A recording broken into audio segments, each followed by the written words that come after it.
Hello my dear friends, you're on the Military Summary channel, and this video we're going to discuss the most important events that took place during the previous 12 hours. We have lots of very interesting updates, so let's start.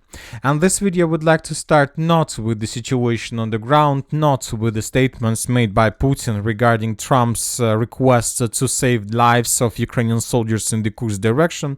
This video I would like to start with the event and with the situation that took place on the territory of the city of Odessa. I'm not sure whether you saw this video or not, but let's discuss this video once again. Yesterday, a very interesting and very terrible situation took place in the city of Odessa. And in this video, we can see how during the daylight, somewhere at 10 a.m. at 10:30 a.m. of Ukrainian time, one man killed another man on the street. So in this video, we can see how the assassin killed another Ukrainian person somewhere on the street of the central part of Odessa. And of course, this video shocked the Ukrainians, this video shocked the Russians as well. And of course, everybody was trying to understand what exactly did happen there. And of course, the Russians, first of all, they managed to find very interesting detail and very interesting update, because during that assassination attempt, this person, Demyan Ganula, was killed. And the Russians managed to find out that this person, Demyan Ganula, was responsible for the massacre that took place in Odessa in 2014. If you remember, in 2014, 42 civilians were blocked in the building, and then that building was burned and 42 people died. And this person was in the group of those people who was responsible for that massacre. And of course, as soon as the Russians managed to discover this detail, they called the assassin as a hero of the Russian Federation. This is exactly the picture of that assassin that killed that Demyan Gayun. But later, and that's it. So the Russians were saying that this person is the hero of the Russian Federation because he assassinated a person who was responsible for the massacre that took place in Odessa. And of course, the Ukrainians are saying completely different story. They're saying that a hero, a patriot of Ukraine, activist, volunteer, was killed by somebody. So of course, two sides show us completely different picture. And of course, it's very interesting and very important to understand what exactly happened. So now I will tell you and I will provide you the truth, the exact situation that took place there, and then you will be able to understand who is telling the truth and who is not telling the truth. First of all, let's start with the with assassin. According to information we have, he is a former soldier. He's a former soldier, and the sources are saying that he has 30 wounds. Imagine yourself, he has 30 wounds that he got since the beginning of the special military operation fighting with the Russians. So obviously the statement that he is the hero of Russia is not something correct. Obviously, a person who got 13 wounds in battles with the Russians can't be a hero of the Russian Federation. So obviously this means that when he assassinated this person, he doesn't have like the task to assassinate him because the Russians asked him to do this or the Russians paid him to do this. Obviously this is not. So let's discuss now this person, Demyan Ganula. Who is he and what was he responsible for?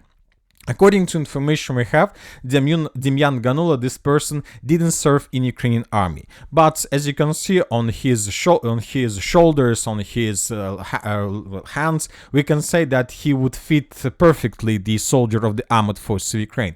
But for some reason, nobody mobilized him.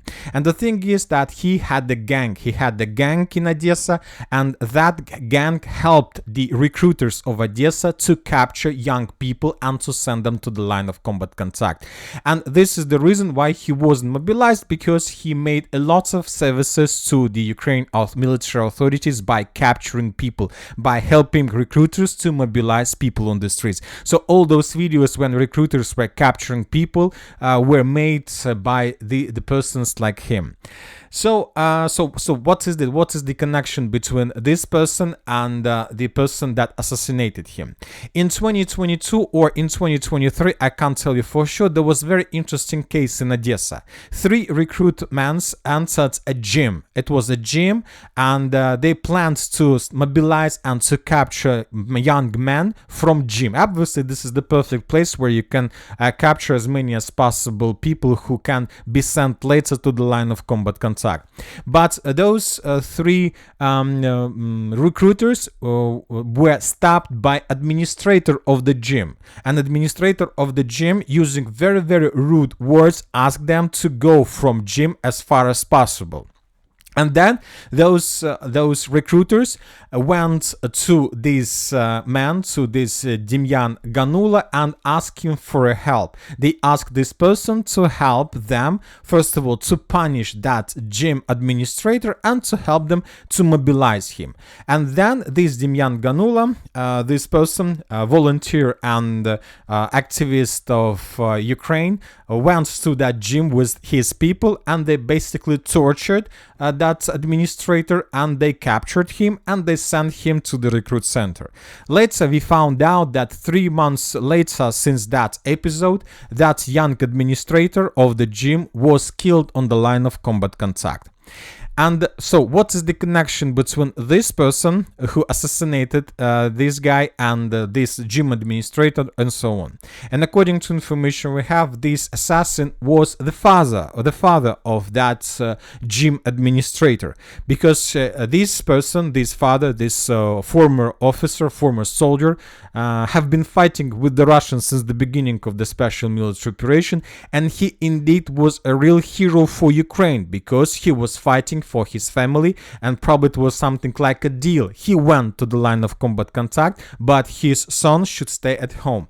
But we see that everything went completely different way, and when this father of that gym administrator had a chance, he returned back to Ukraine. He found this Demyan Ganula, and then this situation that you can see in front of your screen happened. So as you can see, both the Russians and the Ukrainians are not saying us the exact situation that took place, because obviously when talking about the Ukrainian side, they can't tell this, because basically one patriot, one hero of Ukraine, basically assassinated another person who maybe is a hero, but not for those Ukrainians who are along the line of combat contact. So the situation is very difficult, and I believe that you will never be able to see these details somewhere in Ukrainian media or in the Russian media as well. Now let's return back and let's continue with the situation on the ground. And first let's talk about the statements made by Vladimir Putin. After Donald Trump, the president of the United States of America, published his letter yesterday, where he was asking Putin to not to kill the Ukrainian soldiers. He said that at this very moment, thousands of Ukrainian troops are completely surrounded by the Russian military and in a very bad and vulnerable position. I have strongly requested to President Putin that their lives be spared. That was published yesterday, and today Vladimir Putin, not after that Trump published this post, Putin commented the situation. Vladimir Putin had a briefing session with the permanent members of the Security Council. The topic of the session, as announced by the president, was mending the relations with the United States. At the beginning of the meeting, Vladimir Putin provided some comments on the US President Donald Trump's recent appeal concerning the fighters of the Ukraine regime surrounded in the Kursk region. Putin stated that if Trump wants these soldiers to survive, first of all, they need to surrender. And the Russians promised that if they surrender, they will save their lives, despite the fact and despite the war crimes they committed during the time when they were occupying the territory of the Sudzha direction. So that was stated by Vladimir Putin. And today we got additional very important information published by the Russian side, that this period when the Ukrainians still have possibilities to surrender was prolonged till March 17th till 6 a.m. So the Ukrainians have Saturday, the Ukrainians have Sunday, and by 6 a.m. they're gonna have to make a decision whether to surrender or not. So they have a lot of time, obviously, both to make an attempt to break through these positions, this encirclement, or to surrender. But the Russians are saying that by the morning of the 15th of March, there was still no orders given from the Kiev, from Zelensky, from Syrsky to these guys to surrender. So most likely Ukraine will never accept this, will never make official order for these soldiers to surrender. They will think and they rely that these guys will be able to break through, or these guys would be able to slow down the Russians as long as possible. Now let's move to the line of combat contact and let's discuss in details events that took place during the previous 12 hours. According to information we have, the Russians managed to improve their positions further in the western direction. According to information we have, by the morning of the 15th of March, the Russians managed to secure and to establish complete control over the settlement by the name of Rubanshchina. Yesterday we got the same report, but from different pro-Russian reliable resources. This morning this information was confirmed by the Group of Forces North, their official Telegram channel. Furthermore, different mappers and different sources reported that the Russians moved further, and currently the clashes are already taking place for the central part of the settlement of Gogolivka. So most likely during the next several hours the Russians will secure this territory as well. Furthermore, according to information we have, the Russians answered the settlement of Gueva. Currently there are very heavy clashes for this territory as well, and most likely this village would be taken by the Russians also in the very near future. So this is the situation. So summarizing everything, we can make a conclusion that Gogolivka and Gueva would be taken by the Russians most likely during the next several hours, and there are just two villages left for the Russians. This is the village of Garnal that is located along the border with Ukraine in the vicinity of the settlement of Miropolye, and another village by the name of Oleshny, which is also located along the border with the Russian Federation and Ukraine. So most likely these two villages the Russians will try to take during the next week. Obviously they will not be able to get there by the end of this weekend because there are lots of jobs to do. Meanwhile, we continue receiving different updates and videos from the territory of Sudzha itself, and this is the probably heroic Pyaterochka. This is the legendary place. This is the place that was captured by the Ukrainians at the beginning of this offensive operation.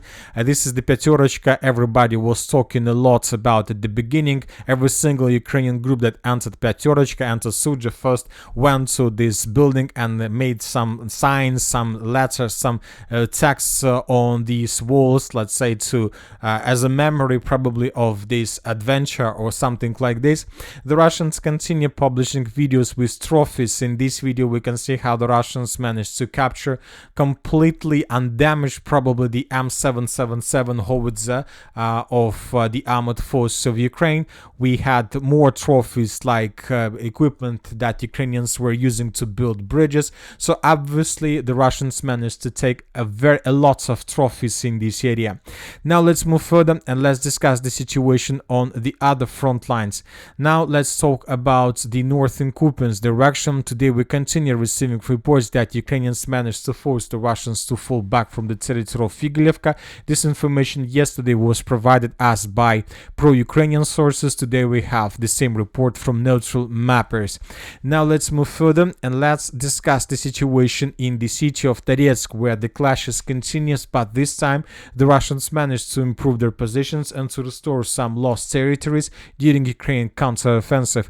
Today the Ukrainian sources published the video from the most northern part of the city of Torskoye. In this video we can see several episodes how Ukrainians were after withdrawing the edge Russian positions. Based on this video we have adjusted the map. One of the Ukraine FPV drone attack took place exactly in this point. Based on this video we have adjusted the contested area into the area of Russian control. Furthermore, according to information we have, the Russians crossed the Seversky Donetsk-Donbass canal to the west of Azaryanovka, and now we see that the Russians are trying to create some buffers, some, let's say, foothold or bridgehead on the Ukrainian side of this canal with the purpose to move further in the direction of Deliivka. Now let's discuss the situation in the vicinity of the city of Pokrovsk. There are still very heavy clashes. Very heavy clashes are taking place for the territory of Shevchenka. Today different mappers reported that as for the beginning of the 15th of March, the Russians, as a result of counteroffensive, managed to restore control over the southern part of the settlement. I'll remind you that just yesterday we colored the southern part in the Ukrainian favor based on the video published by the Russian side, and now we are adjusting the map back at least in the favor of contested area based on the report of neutral mappers. So as you can see, there are very heavy clashes for this territory. Furthermore, the Russians managed to restore almost completely control over the settlement of Pishana. The Ukrainian sources published video how they were bombing and attacking the Russians on the outskirts of the settlement. Based on the video published by the Ukrainian side, we have adjusted a small part in the area of the mine. Furthermore, the Ukrainian sources published video how they were bombing and attacking the Russians on the outskirts of the settlement of Zverova. This is another proof that the Russians managed to save their positions in this area and not to retreat under the Ukrainian pressure. So we see that the Russians stabilizing the situation, normalizing this area, and most likely then they will continue advancing further. We also received first updates that the Russians managed to restore control over the settlement of Uspenovka, at least over the central part, and we have video that confirms Russian control over the eastern part. So we see that the Russians managed to repel Ukraine attacks that have been taking place since the beginning of this year, and now the Russians are about to restore control over the territories they lost, and then the Russians will continue their offensive operation. As for the South Donetsk direction, during the previous 24 hours, nothing special, just several reports that the Russians managed to answer the village of Vilnopolye. There are very heavy clashes, but we see that the Russians reduce their activities, probably with the purpose to regroup. Currently, the most important and the most interesting updates as for the line of combat contact are coming to us from the Zaporizhzhia direction, where the Russians continue their offensive operation. And you know that the Russians managed to improve their position significantly during the previous several days. For example, this is the situation by the end of the 12th of March. This is the situation by the end of the 14th of March. The Russians captured Fields 3 lines to the south of Maly Shirbaki, and by the morning of the 15th of March, according to different sources, the Russians answered the village of Shirbaki, and the Russians managed to get as close as possible to T08 812 road to the west of Maly Shirbaki, with the purpose probably to cut supply and support of the settlement from the west. The same story took place from the east. So we see that the Russians obviously are going to take these two settlements under complete control, and as for now we don't see that Ukrainians can do anything to stop the Russians. Furthermore, according to information we have, the Russians managed to improve their positions to the west of Petykhatki. Most likely the Russians are going to attack further in the direction of Lapkova, and we start receiving reports that the Russians managed to break through the Ukrainian defense belt and to approach the settlement of Stepovo, and the Russians continue consolidation of their forces. So summarizing everything, if the Ukrainians are not able to show anything the Russians, then everything that is located to the bottom, to the south of these red lines would be taken by the Russians. Also, during the previous night, the Russians carried out several Iskander strikes all over the entire territory of the southern part of Ukraine. In this video, we can see another Iskander strike on the territory of the settlement by the name of Kryvyi Rog.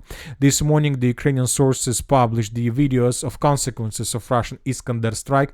The Russians reported that they managed to destroy another hotel where most likely Western volunteers were located. So we see that this is the second strike since the beginning of March on the territory of Kryvyi Rog, where the Russians were trying to destroy the positions of volunteers. Also, the Russians bombed and attacked the city of Odessa with Garand drones. And that's it for the short video. Military Summary channel reminds we condemn any violence in the world. Thank you for watching. Subscribe to my channel, put your likes, join my Patreon, and have a good day. Bye bye.